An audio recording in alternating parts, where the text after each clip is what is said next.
Sup guys, Heretic You here with my 2016 year in review.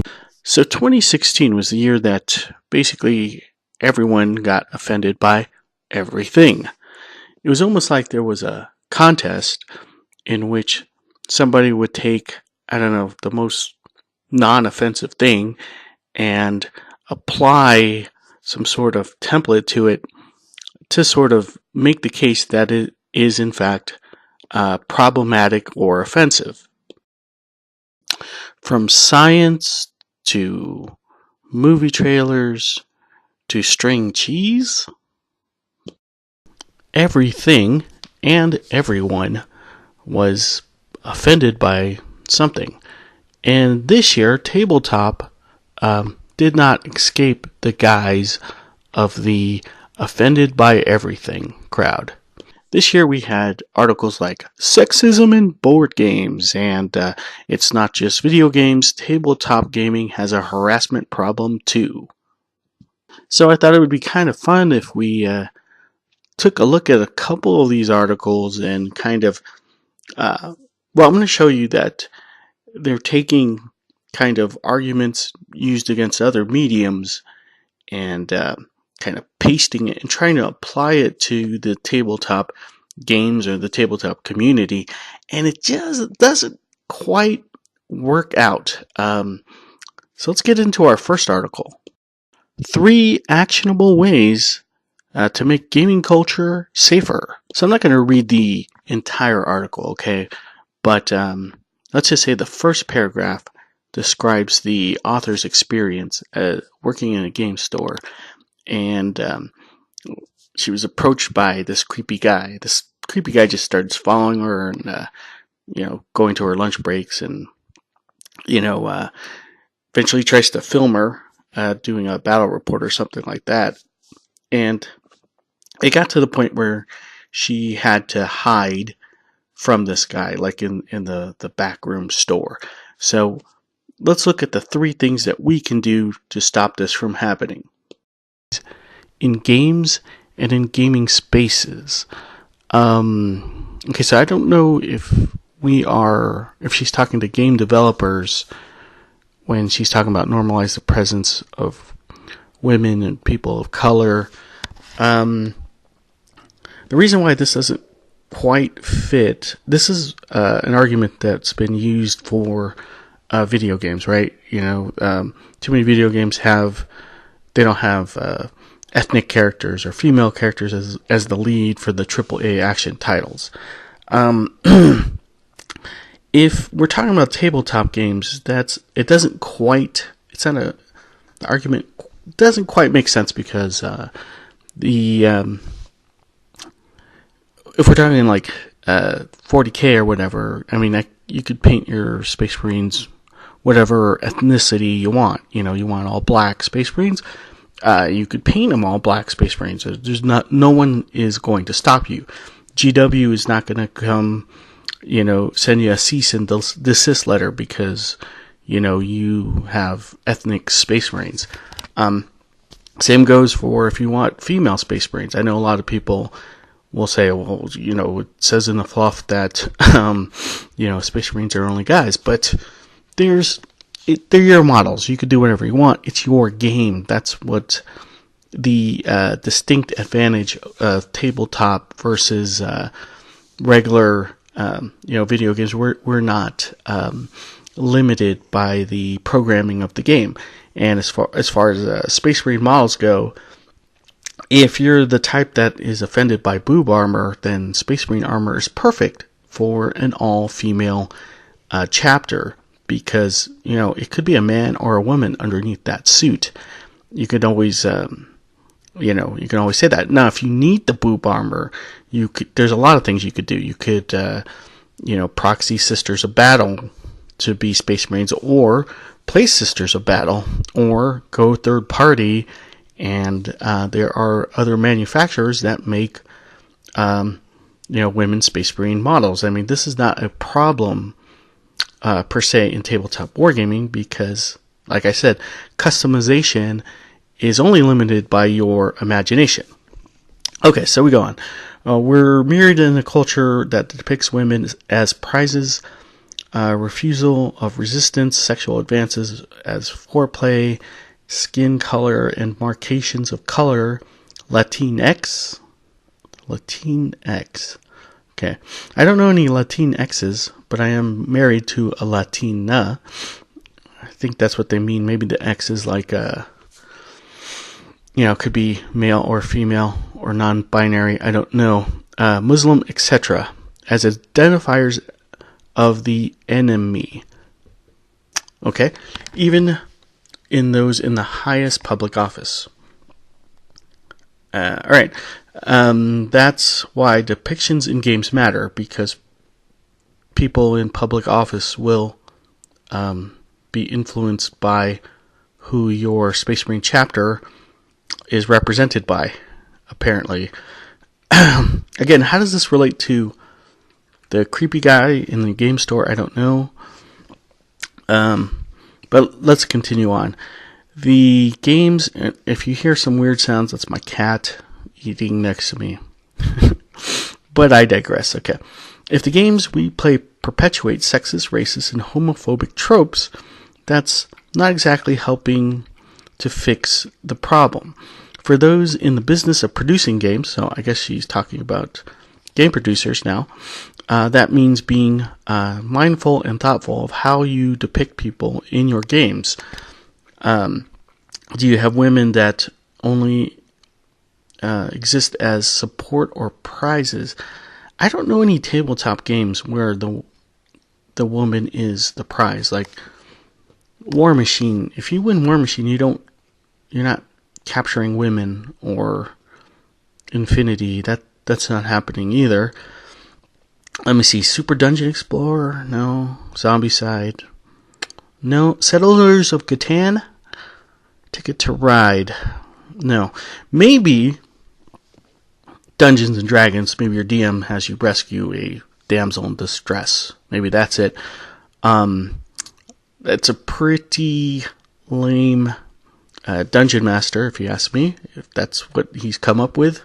But let's say that's true. Let's say it's rampant in role-playing games in D&D. You're always saving a damsel in distress. I really don't understand that argument that someone being captured makes you look at that gender as weak. I mean, this doesn't happen in real life. When someone is kidnapped and they survive the ordeal, they're considered heroes. Or if if they are unfortunately killed while being captured, they're heroes. They're martyrs. I mean, I don't look at a hostage situation and say, geez, that gender of those people being kidnapped, they are weak as shit. That just doesn't happen. But I am on a tangent, so let's keep going. Here we go. Back to shaming game developers. Let's see. Where are we? Do you have... Okay, women exist as prizes. Are non-whites present in your game? Well, that doesn't... Again, it doesn't apply to tabletop board gaming. We can't imagine our characters to be whatever they want to be. Whatever ethnicity. We could paint them to whatever they want to be.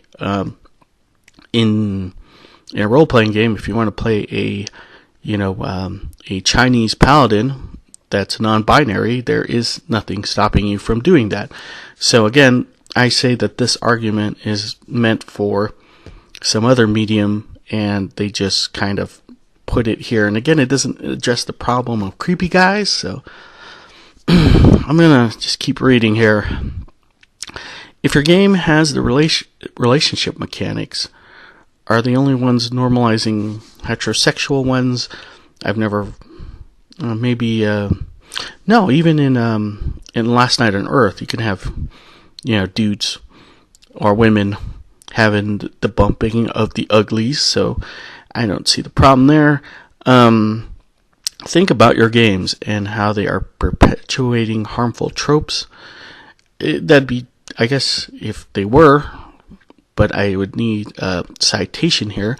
Yes, beloved DMs and GMs, I'm speaking to you. Again, I don't know if this person's ever played Dungeons and Dragons or any other role-playing game, but the action happens inside your imagination. So if you were describing a town square, you could populate that town square with whatever you want. So this is really a non-issue.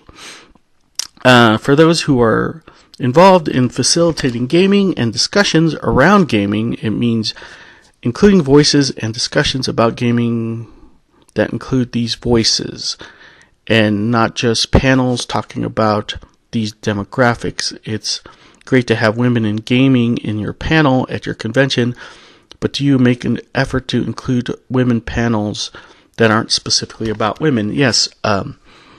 You go to any gaming convention and you have, I think Gen Con, there were actually more female speakers than male speakers, and it was a variety of topics from, how to paint to whatever. So I'm not quite sure this is a problem.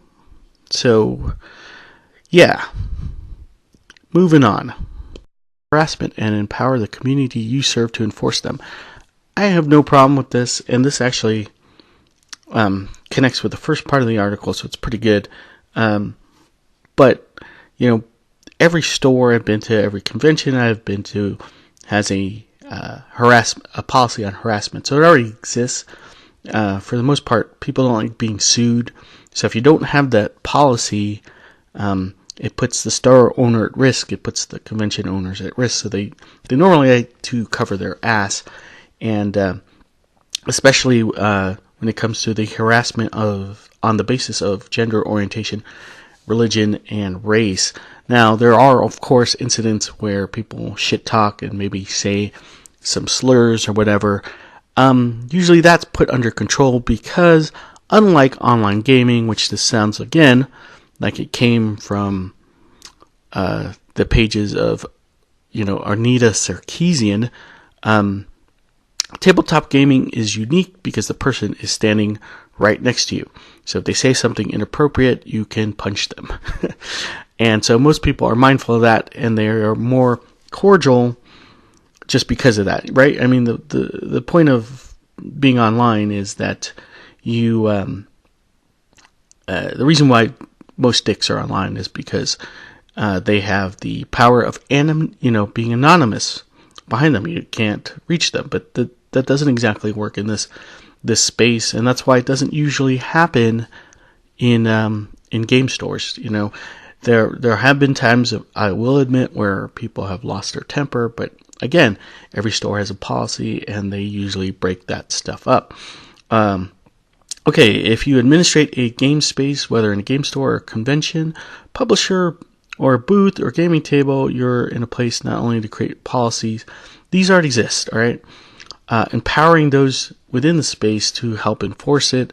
I mean, I don't know how much more empowering you need. You just need to talk to the security or talk to the TO or whatever. This just seems like, it just seems like redundancy, okay?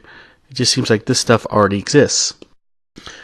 Okay, guys, last paragraph. I swear, recognizing that treating everyone equitably isn't just treating everyone the same. Actually, that's kind of the dictionary definition of the word equitable, but what the fuck do I know? Just because everyone has the same set of rules doesn't mean we're all on the same level playing field. Okay, if you're facilitating late night gaming, do you have people that can safely escort gamers to their cars? So I guess if you're, in that protected group, we want to protect you. But if you're, a white dude walking to your car at night, fuck you. You're on your own, I guess. Let's not treat everyone the same. Let's treat everyone differently. That will squash the racism that you were just talking about. That makes a lot of sense. Again, this is what it's really about, is getting extra treatment for the color of your skin, or what gender you are or identify as. That's the main purpose of this, and it's something that I disagree with on a fundamental level. Everyone has to be treated the same. Walking into people, if you're, gaming in a sketchy neighborhood, it just makes sense. Everyone walk together. It doesn't matter if you're female or person of color or whatever. How about we just keep everyone safe, okay? Yeah, I think that's enough of that article. Okay, so from the community being bad to games being inherently bad, this one's called Kickstarting Sexism with Kingdom Death. Here's an excerpt from the article itself. I find it disturbing and discouraging that a creative team that clearly prioritizes making quality figurines chose to make those same quality figurines out of astoundingly sexist material. So this is the old argument that if something is sexy, then therefore sex means that when we look at said thing, all we can think of is sex, and we don't value that person, or we don't see them as a person. We just see them as something that we want to have sex with. However, this doesn't exactly work for miniatures, because when we female miniatures or male miniatures represent either powerful enemies or they're powerful pieces on our side that help us win the game. So when we look at this model, we don't think of sex, or we don't think of demeaning women to just sex objects. We look at them as either a powerful foe that we have to vanquish, or a powerful part of our army that's either leading it or helping us destroy forces. So so they're just kind of angry at nudity, I guess. I guess there's something wrong with the female body to this author, or if the female body wasn't as in shape, maybe if it was all flabby and whatever, I guess. This is the whole, if they wear revealing outfits, again, it leads us to think of sex. But, when we're playing miniature games, the person sitting across from us is usually some, guy eating Doritos and drinking Mountain Dew. So the last thing I want to do is think of sex. The author then goes on to say, I've seen a lot of people already saying, don't like it, don't buy it. But the vote with your dollars argument is a cheap way to shut down criticism. Actually, that's the dumbest thing that has been written, because we were talking about Kingdom Death. It's a Kickstarter. So if enough people don't buy it, in fact, vote with their dollars, it actually doesn't exist. And it's the most direct way to shut down quote-unquote sexism. Writing articles about it didn't really stop it from being, since it raised over $2 million. So, what's more effective? Not giving them $2 million, or writing about an article with fake rage? You tell me. So that's just a couple of articles there. You could easily, I found a bunch of articles. I found one that kind of compared us to terrorists, and, I'm sure like the guys at Shot Up San Bernardino were in fact avid Mansions of Madness players. That's because we're terrorists. I'd just like to say one thing. I think all this is just fake outrage. You could tell that, you guys are just taking the same shitty arguments and trying to apply it to a different media, like I've said before. And I would like to say that my experience with tabletop wargaming, it's just the opposite. It's the most welcoming medium as far as if you compare it to video games or whatever. It's because we don't have advertising. We're not a big community, and these companies depend on the community to do grassroots movements, but doing demos for people and stuff like that. So by that alone, we try to be the most inclusive. We don't care what gender, race you are.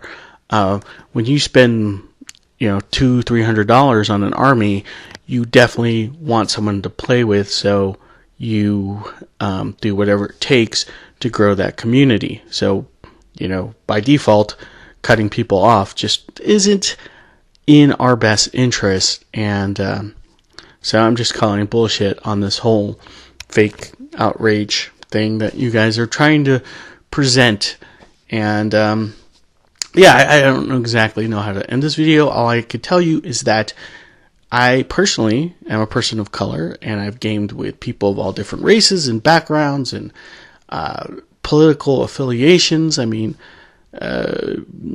our one commonality is our love for this game, our love for this hobby, and I just, I see these articles posted by, so-called leaders of our community, everybody wanting this pat on the back for being so friggin' progressive. Oh, look at me, I'm a badass. I mean, I criticize I stood up to my community, and it's just bullshit.